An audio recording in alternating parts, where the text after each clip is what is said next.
Yep, even though I've actually finished all of the Unleashed project as a whole, I still have one more thing to show you. This is Eggmanland. It's cool that they actually made a 3D hub world in Generations. Although I have no idea why you can't boost continuously here. That seems like a glitch. You normally start out pretty far away from here when you load up the game. I loaded it up with the FX pipeline enabled, and that caused everything to be in a red tint, so that's why that happened. I'm sorry about the terrible frame rate. I can play it at 60 frames per second without recording, but I guess it just hates being recorded for some reason. I've heard about setting up a RAM disk. Not sure how that would work. I don't know, it seems too good to be true.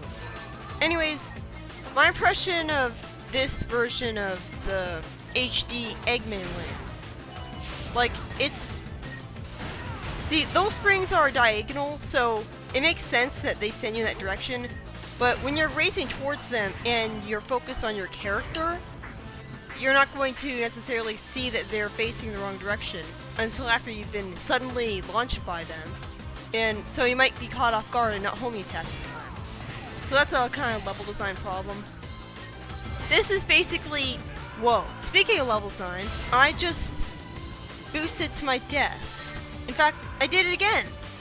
This level has a problem where a lot of times you'll boost to your death because you were suddenly thrust into a section where you're expected to jump. When you're on a long stretch of land, you're instinctively boosted. I'm glad I never had any problems with activating the Lightspeed Dash. I don't know what was causing Lightspeed Dash to be so unresponsive in the rest of the Unleashed project. Well, I say rest of, this isn't really an official part of the Unleashed project.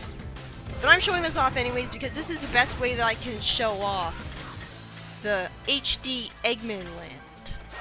It's redesigned so that you can complete it as Sonic and not as the Werehog. You don't have the drop shadow at all. I don't know if that's because I'm playing as the Werehog character mod. Cause I even went into this mod with shadows on Sonic Generations turned to high instead of low. And I still couldn't see the shadow below my character. And I don't understand why people defend HD Unleashed when it doesn't have a drop shadow when you're trying to do 3D platforming. How do people even manage to do it? I barely landed on that platform. Granted, my depth perception isn't the best, but still, you should never have no drop shadow at all. Like, may I remind you that the Wii version of Unleashed did not have that problem. And even I'm not playing this mod with the Unleashed project shadows, like lighting mod turned on. I don't have any Unleashed project mods turned on right now. And I still don't have a drop shadow below me. And that's the biggest problem I have with this entire level. Because how am I expected to precisely 3D platform when I can't see what I'm going to land on? That's part of the reason why I lost like 30 lives here. Because they expect you to do ridiculously precise 3D platforming. I mean, for the most part, I think this is a fun level and a great challenge. Like, the controls are great for Generations. I don't really feel like I'm dying because of the controls. Like, there's fun, fast sections like this, which are thrilling, and have really cool dynamic camera angles. Like, I'm really impressed with just how much they managed to accomplish making this mod. And like this toboggan section was infamous in HD Unleashed. Because the toboggan section controlled like shit. And you're expected to turn with it and avoid being thrown off to your death. You're better off staying in the center of the floor so that you can just keep going straight. I'm lucky I managed to jump up there because the ground curved upwards, and so it's hard to tell. You just kind of have to guess that you have to jump. But yeah, I like this. It actually controls really well in Generations. You just jump when you have to, and I only now figured out that I could boost in the toboggan. So that's why it took me until now to boost.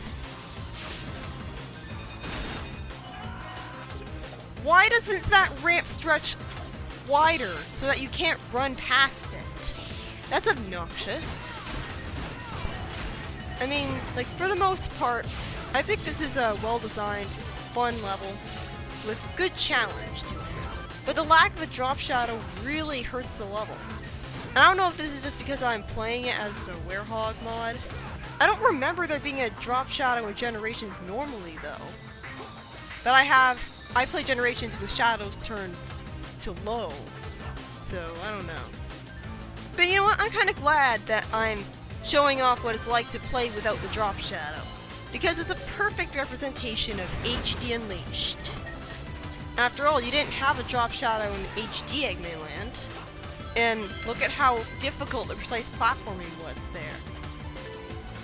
You don't actually need to defeat any of the enemies in HD Eggmanland, because it's not like there's purple barriers that show up and prevent you from progressing if you don't beat all the enemies. But you have your instinct. I just clipped through those pipes. I thought I would land on them. Yeah, it's pretty easy to lose a lot of lives here. Even though the targeting reticle clearly showed up and I pressed the A button, I didn't homing attack to that enemy. But anyways, you can just skip attacking enemies in HD Eggmanland, so that's not really a problem. You just have to know that you can skip it and you'll be fine. Like, the Werehog's platforming is mostly fine. Oh, look at this! The arrow points down, but you go down and you fall to your death. Who thought that was a good idea? Like, you should not have rings that trick you. See that horizontal yellow line bar? In HD Eggmanland, you'd just be able to grab it with the Werehog. But they don't actually import the gameplay of the Werehog. It's just a character reskin. So you have to just jump up there. Like, it's weird. I see a green targeting reticule appear behind the door. And like, in HD Eggmanland, you would be able to just press X and lift up the door right away.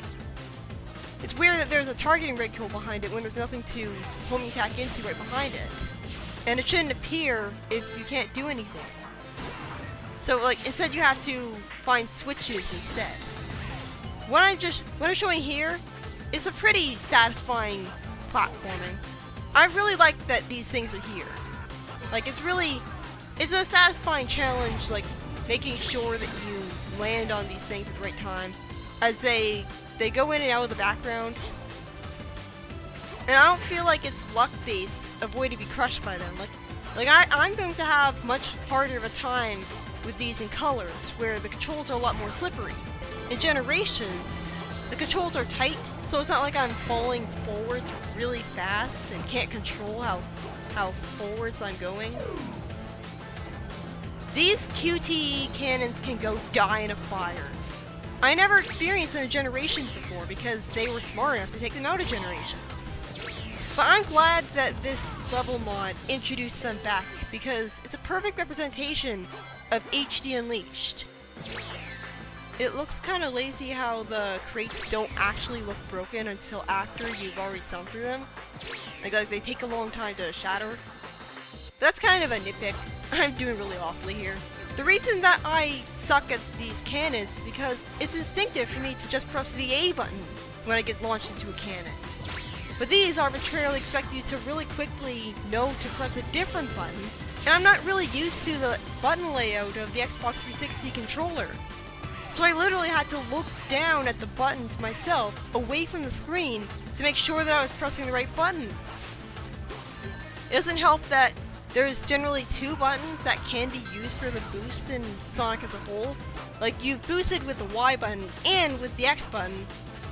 So, like, I'm not used to thinking of the X's. How are you supposed to know that you can go under that purple, that pink laser gate? Like, my depth perception kind of sucks, maybe that's it. But I thought that I was supposed to slide under there, but when you try to slide, you slow down. And the homing attack really sucks here. I did not want to target that spring that was off screen. I was trying to air dash forwards to that rising platform. And you always end up under that spring. And how was I supposed to know that I was immediately going to be sent to a 2D crusher block and I had to land on it? I like how panned out the 2D section's camera are though. But this is a really awkward section. Why is there a spring there? And why aren't you just directly below it?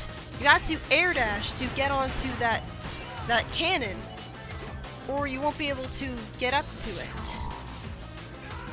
Like, you can just be sent into the spring over and over and over again because you weren't holding right and air dashing. And it's just so nerve-wracking trying to accurately land on platforms. I don't know how I managed to miss that spring. Anyways. Another problem that I had, like, for some reason, the mod didn't have any music when I played the level, but did when I played the hub world. So I had to edit in the music of Eggmanland Day. This is a really terrible section because the skydiving controls like shit here. Like, he'll be moving in directions that I'm not even sending him in. And he'll also, like, there's also a lot of times where you get insta-killed. Like, you die even though you have rings. So that's stupid. I think there's a text file with the Eggmanland stuff that talks about a fix for the skydiving controls. But it uses a bunch of code and stuff. It's not very user-friendly to understand. So, I guess the level mod screws up the skydiving controls, and there's a fix for it. Wish I knew what that fix was. The skydiving controls are usually pretty tight in Generations, though. I don't know how they were in HD Unleashed. And I'm pretty sure that you can't swing on horizontal poles as the Werehog normally. Like, again, it's just a character reskin. It took me 20 minutes to beat this level. Naturally, this is an experience, like, this is me playing it for the first and only time. But it's still not nearly as bad as the actual HD Eggmanland, where you're playing as the Werehog, like the real Werehog. And you can take, like, 70 minutes in order to beat it. 20 minutes is nothing. In fact, if you're experienced at the game, like if you've already been familiar with the level design, then you can actually take only like 10 minutes to beat this level. How are you supposed to know that's a breakable wall? It's so pink and featureless, like it doesn't look like it's a cracked thing that you can break. This section is fun though. I really like boosting through these slides. And it's much more fun than the slides in Chemical Plant Zone and Generations, because I'm not terrified that my computer is going to crash when I'm going through it. You'll see what I mean later. But yeah, I died a lot in this level. A lot of times where I would try to air dash to get to where I need to go, but the controls weren't quite tight enough. I mean, a lot of times I was trying to use the D-pad for 3D movement. Hold B here and you'll crouch and get under that. I died there first because, like, I had an inkling that I was supposed to do that, but I never ever been expected to do that before in any Sonic game. So it wasn't really instinctive for me to do it. This section is fun though. It's so thrilling and satisfying and fun. I just love how you can boost. I was boosting backwards there. But yeah, like that was fun. I'm really glad that this level exists. Like I'm really glad that they have this level in Generations. Even if it is fan created and like it's not something like the Unleashed project said it wasn't going to make this specifically because they wouldn't be able to replicate the Werehog. And I guess they want it to be true to the original for some reason. So this Eggmanland thing is lucky it even exists because it was just something that someone made as a separate thing from the Unleashed project.